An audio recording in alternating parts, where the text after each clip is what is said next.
Osai Osimar. When is Mashiach coming? When is Mashiach coming? It's a beautiful question. Chaim.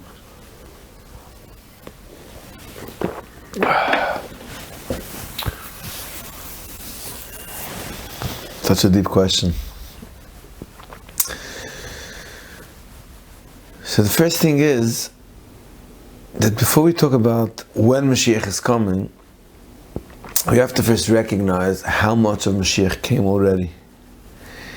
There's a tremendous amount of Mashiach that's already here that we're just oblivious to. We're talking about when is Mashiach coming? You know, you say Reb Chaim Kanievsky said there was this sefer that came out, somebody had a dream, and then in the year Tov Kof, they said Mashiach is going to come. And you're just blind to all the moments and all the development that Mashiach is already downloading today. So let's backtrack a little. You know, one of the questions, it's now Erev Pesach, we have to go into the Pesach zone. One of the questions that I once saw is, if you were God, let's say you were God, you hear that there's this nation that's suffering from terrible genocide. Like imagine somebody comes to you, you're God, and he tells you about what's going on in China, in Tibet, you know, all the abuses, human rights abuses.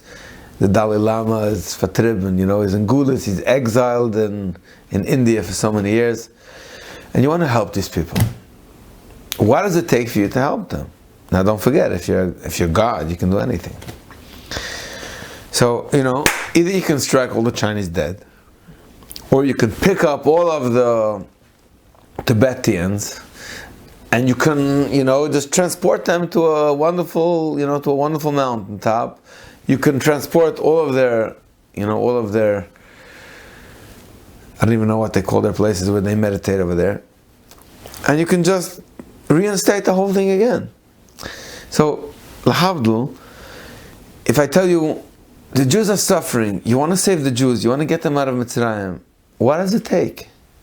Either you can strike dead all of the Mitzrayim, or you can, tell everybody to come on to Main Street in Egypt. There's a huge Anana Kovet waiting. Everybody could sit down on the Anana Kovet, make themselves comfortable, sit down first class. You could have, like this little shelf, within the cloud where you can have there, either it could be like sliced shoyrabar, if you want cedar plank leviyos, and it'll be next door. Some yain shomer. If you want a little yash, we can give you yash. Cold Pepsi on the house. If you're more health-minded, we can give you like asparagus, asparagus plate. Music, you can be music wafting through the clouds. And then you go 1, 2, 3, whoosh! And all of the Jewish people come to the land of Israel. Everybody gets strapped down with a parachute with his family to his chelka, to his plot of land. It's gewaldig. What more do you need?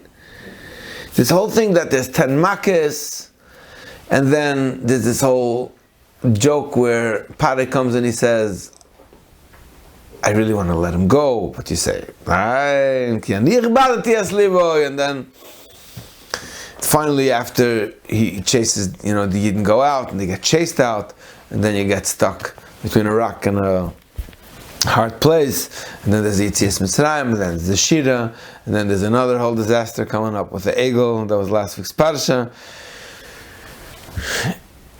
If you want to save the people, it was suffering, it was wrong, you just save them. What's the whole game? So the real secret over here is that Hashem created a world where there's a game going on. He set rules to the game. And based on those rules to the game, the world is constantly developing. So you had a Torah. Hashem gave a Torah. Let's go back to that point in time. Let's start from that point of time when the Torah is giving.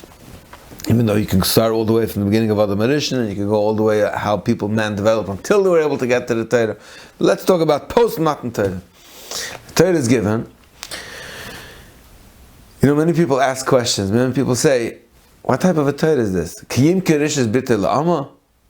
How could you have a, if you ever look into biblical criticism, into any of these Apikaras books, they're always busy that this is a cruel Torah. Kiyim Kodesh is bitilama. You're telling people that they can sell their daughters into slavery. You're talking about the, it's the craziest stuff going on in the Torah. How do you line it up with the modern world? Now the truth is that if you go back, and you always have to see the Torah in a certain time period. You have to see that the Torah was given when humanity was at a certain place. Like one of these, a wise man once said, somebody asked him, how could the Torah say Kim Kodesh is bitter la'ama? So he said, when your grandparents were still cannibals, my grandparents were already practicing Kiyim Kodesh is bitter la'ama. Look at all the rights that the Torah gives her. That means we're already 10 steps ahead of the game. We're always more advanced. You take that further. Rabbi Foreman has a whole shtickle on Kiyim Kodesh Bitul La'ama, where he explains that in all economies in the world, the rich get richer and the poor get poorer. You have it today. Even in today's economy now with COVID, you had the phenomena where the rich get richer, the poor get poorer. Many people, Democrats, Republicans, if you're always following the debates, there's always a fight about economic inequality. That's why there's a whole fight on $15 an hour right now. So, Republicans say it's a free world.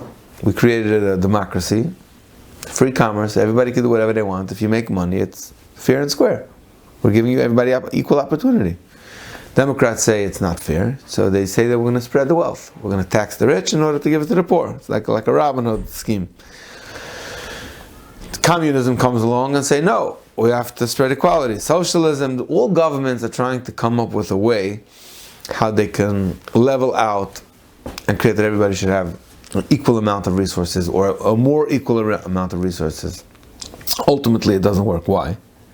Because the reason why the rich get richer and the poor get poorer is because the rich they network amongst the rich, they marry amongst the rich, they do business amongst the rich, they grow up amongst the rich, and it stays, the wealth gets contained. It's like lahavdil. If you talk about, ultimately the Jews are the smartest people in the world, even though it doesn't sound, it's not politically correct to say it, but kachaza. The fact is that 33% of Nobel Prizes and then all of the Emmy Awards and anything that has to do either with science, with literature, with art, with anything that made a difference is 30%. You're talking about Jews are 0.04 of the world population, and we're spinning 30% of anything that's meaningful and going on in the world. The Jews are extremely right. The fact is that the Jew is keeping, as much as we keep ourselves, we don't assimilate, and we keep ourselves, even though unfortunately we are assimilating, but as much as we're maintaining ourselves amongst ourselves, the brain power stays there. The fact is that Jews have the highest rate of wearing reading glasses, because, Ashkenazic Jews we inbreed. We're marrying amongst ourselves, we learn amongst ourselves, we spread the wealth, we network amongst ourselves, and that's how things get contained. So there's a huge problem when you have rich people, poor people, and there's no way for the poor person to hang out amongst the rich people, that he should be able to break free from his paradigm, from his way of living, and get to a new place. So what Foreman is arguing is that the whole Kiyim Kodesh is Bitul La'ama, if you look into the Psukim, is that you're taking a girl who grew up in a poor, obviously she's so poor and her father is so destitute that he lost everything that he has, that the only thing he has left to do is sell his daughter. What does sell his daughter mean? If you look at the Psukim, it's that the only way how she can leave slavery, besides for the normal ways, the way the Torah is recommending, is that she gets married. And when she gets married, the Torah warns you, she becomes equal, one of the wives of this wealthy man's wives. He's marrying off his son. He's now a shnir. She's now a daughter-in-law to Mr. Puditz. And she's equal.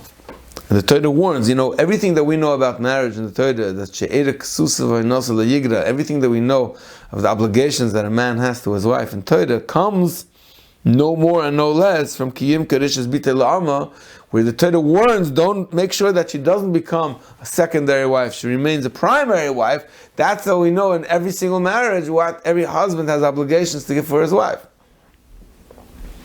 Because what we're really telling you is that we're giving her a way out of an economic crisis and giving her a chance to marry into the wealthy. That's way she has a chance to live a better life. So when you look at it from that perspective, you realize Kiyim Kadishas Bite La'ama is an extremely advanced, extremely liberal, and it's like generations ahead of its time in promoting equal rights. All of the equal rights, all of civilization, everything that we have in the world today comes, the Yesoidoi fundamentally comes from concepts that we find in the Torah. So how did it work? In the Torah, Hashem said it at a certain time, but as the generations developed, people took those ideas and it became more developed, and more developed, and more developed, until we're living in the world today. That means the concept that slaves have rights. You're talking about an ancient world. If you study a little about what went on in Rome and in Greek, but the Greeks, what do you mean rights? There's such a thing as rights. The Torah is giving rights to slaves. From that idea that you should give rights to slaves and you should treat them as human beings, it evolved until slavery got abolished in the world. So anybody who's coming and he's like anti-slavery, he's an advocate. He's an advocate. Let's say somebody's coming, he's advocating. He's advocating to go green. He's advocating to go green. It bothers him terribly that there's global warming. You have to take care of the environment. You say, who are the first people who took care of the environment, who cared about living creatures? When the Torah says there's a tzar balachayim, and the Torah says bal tashchis, and the Torah says and the Torah says all these ideas of having compassion relative to that time period, that's what snowballs that until today we have people who say we have to care about the environment. It's not fair, save the whales. You can't just, cut down, every single creature in the world has a cheshivas. You can't just, if you're going to the Bronx Zoo, or you see they have a whole cemetery of extinct species. Where did people get this idea that you're supposed to kill about not killing out a whole species? These all come from sensitivities that the Torah taught us, and they're evolving over the years, over the centuries, until where we're at today. That when you have people who are poor and they're destitute, we have today rules. The governments give Section 8. There's something called bankruptcy laws. There's ways how we treat the poor. You can't just throw out people out on the street. There's laws that are controlling landlords that you can't just throw people out. You can't sell people into slavery today. Now the same people who are saying, I'm so liberal, I'm so progressive, they're saying, but how could the Torah say, Kiyim Kadishas Bite La'ama? And you say, Chocham. Nah, you only got to where you got to because the Torah said, Kiyim Kadishas Bite La'ama, back in a time when they were cannibals. That was extremely progressive. That's where the whole cancel culture goes wrong. It's like this whole debate now with Dr. Seuss, and that Dr. Seuss is racist. And you say, Achi, anything that you have progressive in your mind, that you have placed in your heart for other human beings, that you understand that everyone has to be included, that you understand that skin color doesn't make a difference, that you understand that there should be racial equality, that you should understand that people who have all different types of disabilities. I still remember when I was a kid, the streets didn't even have those ramps for wheelchairs to go up. Somebody had a wheelchair, he got by a street corner, he wasn't able to go up on the curb. He stayed stuck until somebody had Rachmanos on him and came and lifted him up. Buses. I remember when buses got those lifts that you were able to put people into a bus in order to lift them up. Where do all these ideas come from? That society suddenly says, hey, this person can't fend for himself, we have to take care of him. Then it says, the Torah says you should have compassion on almonas. And Torah says that go on and on.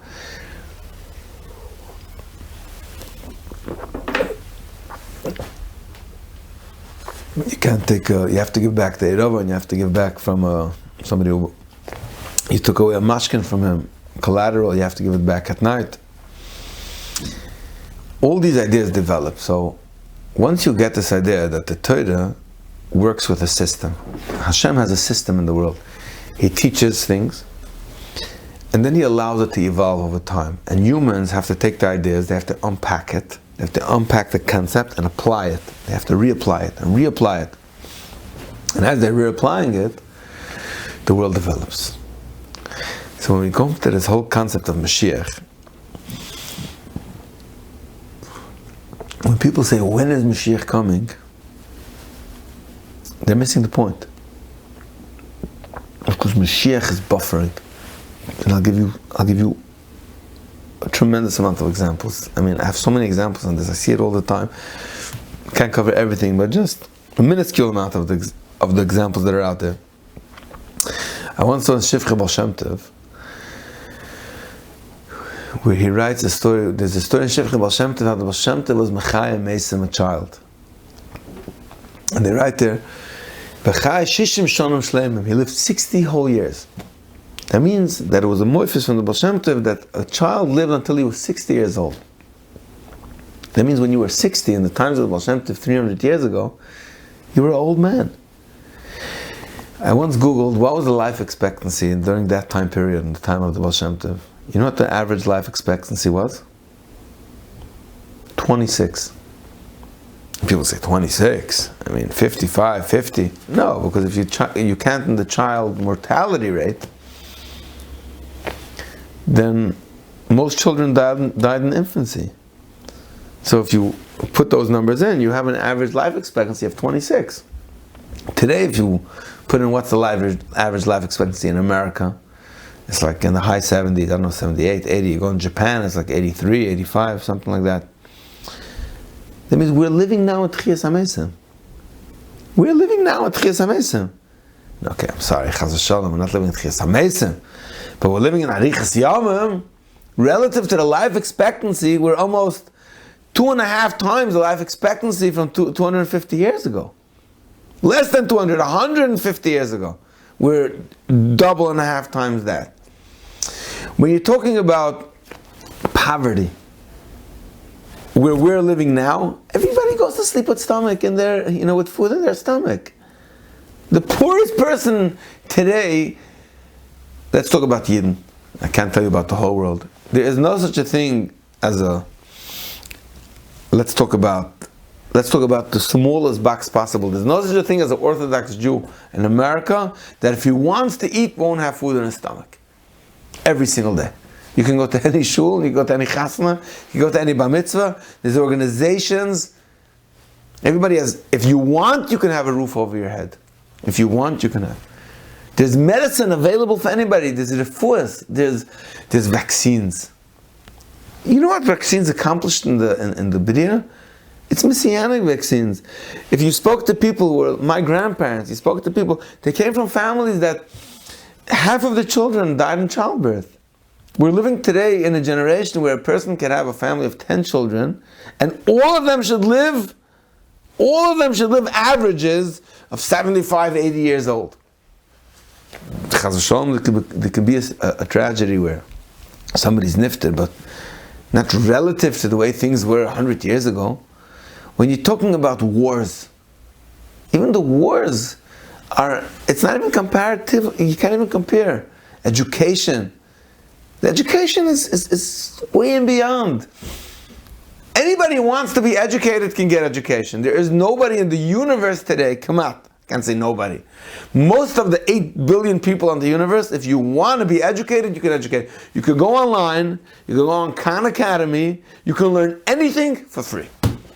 If you put in the work and you put in the effort, you can learn anything you want. You can learn how to read, you can learn how to write, you can learn how to poems, you can learn how to play guitar, you can learn how to plant agriculture to start a farm, you can learn how to do electronics, you can learn how to create code, how you could write code. You can write anything. You can learn anything. It's available for free.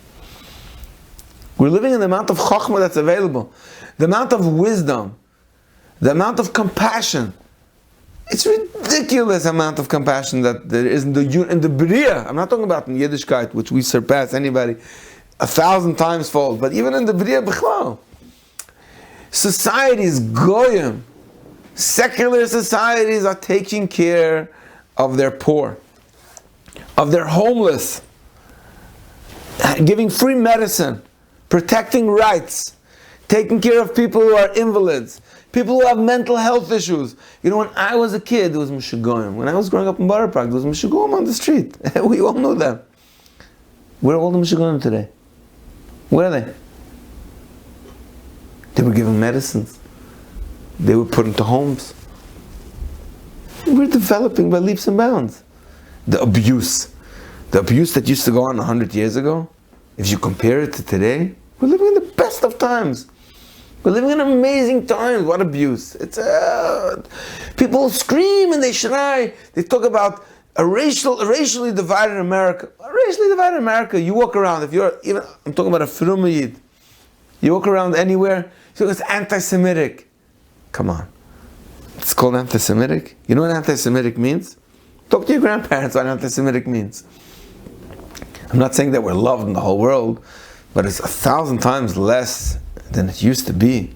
We have rights. I'm talking about when I was a kid, if you were black. When I was a kid, you were black, you were gelacht. Who has a problem today?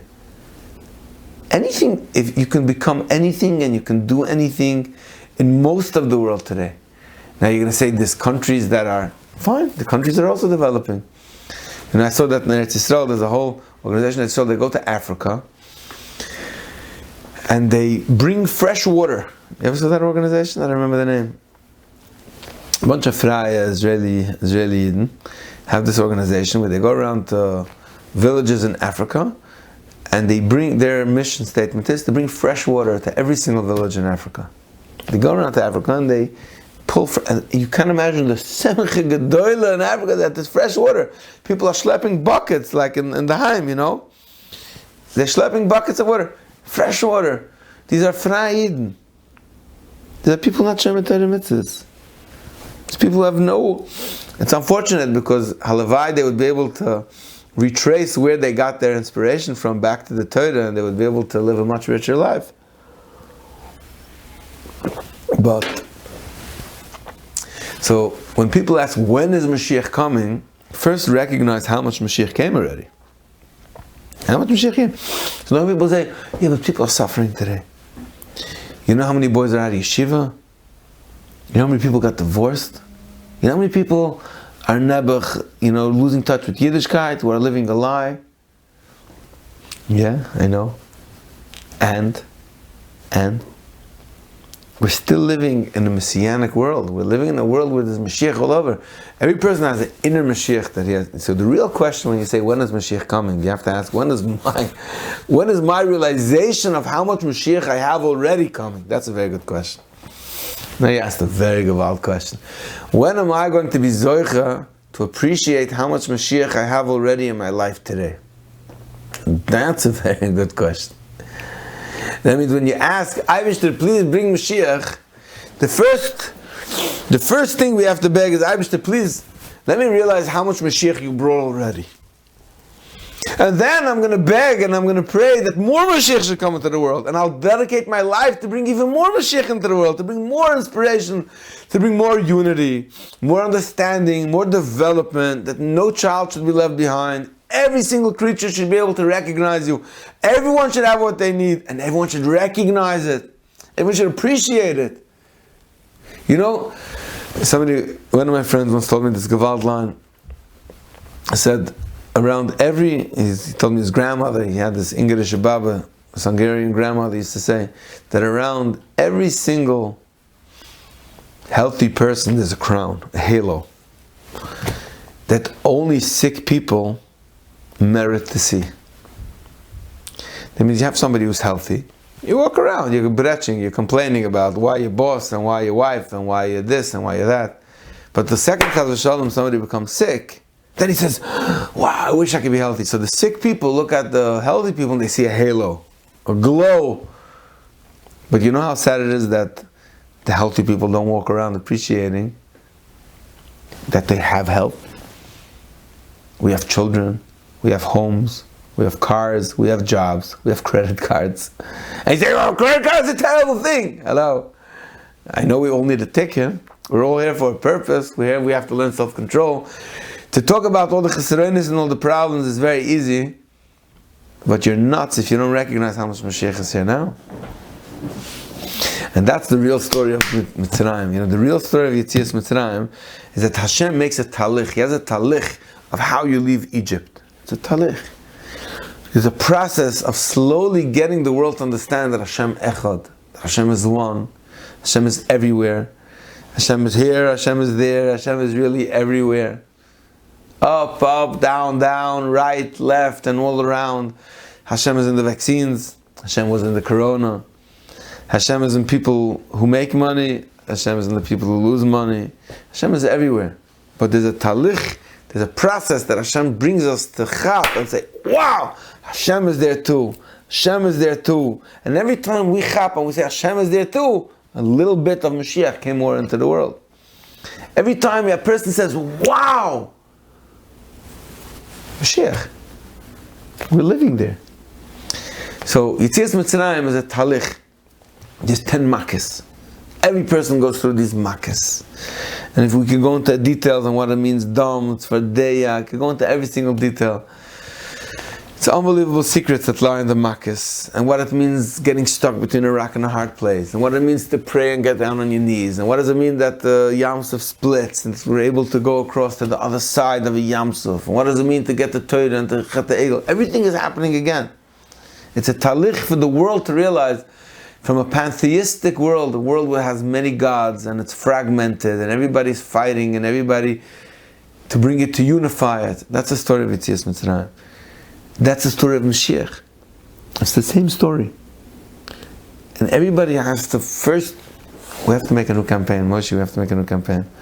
The campaign has to be, we want to, the Bavitcher Rebbe used to say, we want Mashiach now. We also have to say, we want Mashiach now, but we have to say, we want to recognize how much Mashiach we have already. Now, I know it's not made into a cool slogan yet, maybe we'll come up with a good line for it. But the idea is that we first have to walk around being grateful for the Mashiach that already downloaded, and then we could ask for more. But as long as we walk around with the myonis in our head that the world is a nasty place, everything is wrong, the moistus are messed up, people don't have parnasa, shalom bayis is in the ground, the people are frying out, there's a deep state.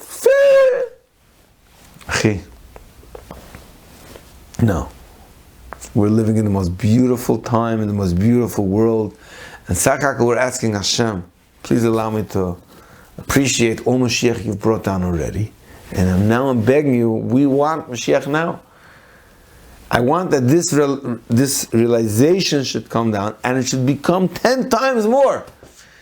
That means if you would ask a person from 200 years ago if you could fathom how many rights and how much beauty there's going to be in the world today, you couldn't believe it. We're begging Hashem, what was from 200 years ago to today should become 10,000 times more, or 1,000,000 times more. But first, in order for you to pray that, first recognize what you have now.